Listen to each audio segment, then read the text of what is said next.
पवनी येथील शेतकऱ्यांच्या प्रलंबित मागण्या तातडीने सोडवण्यात यावा यासाठी पवनी तालुका काँग्रेस कमिटीतर्फे तहसील कचेरीवर जनआक्रोश मोर्चा आज दिनांक 14 मार्च रोजी काढण्यात आलाय। या मोर्चाची सुरुवात गांधी भवन येथून जिल्हाध्यक्ष मोहन पंचभाई, पवनी तालुकाध्यक्ष शंकर तेलमासरे यांच्या नेतृत्वात करण्यात आली आहे।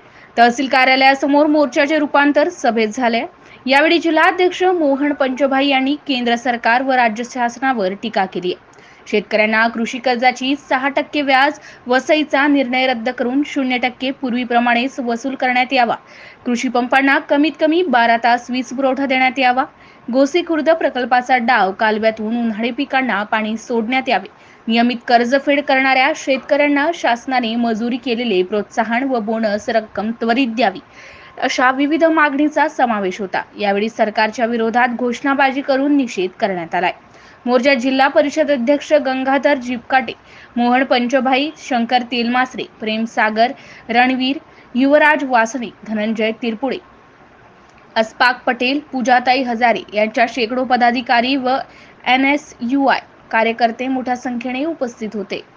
MCN न्यूज मराठी करिता मनोज चिजघरे, गोंदिया।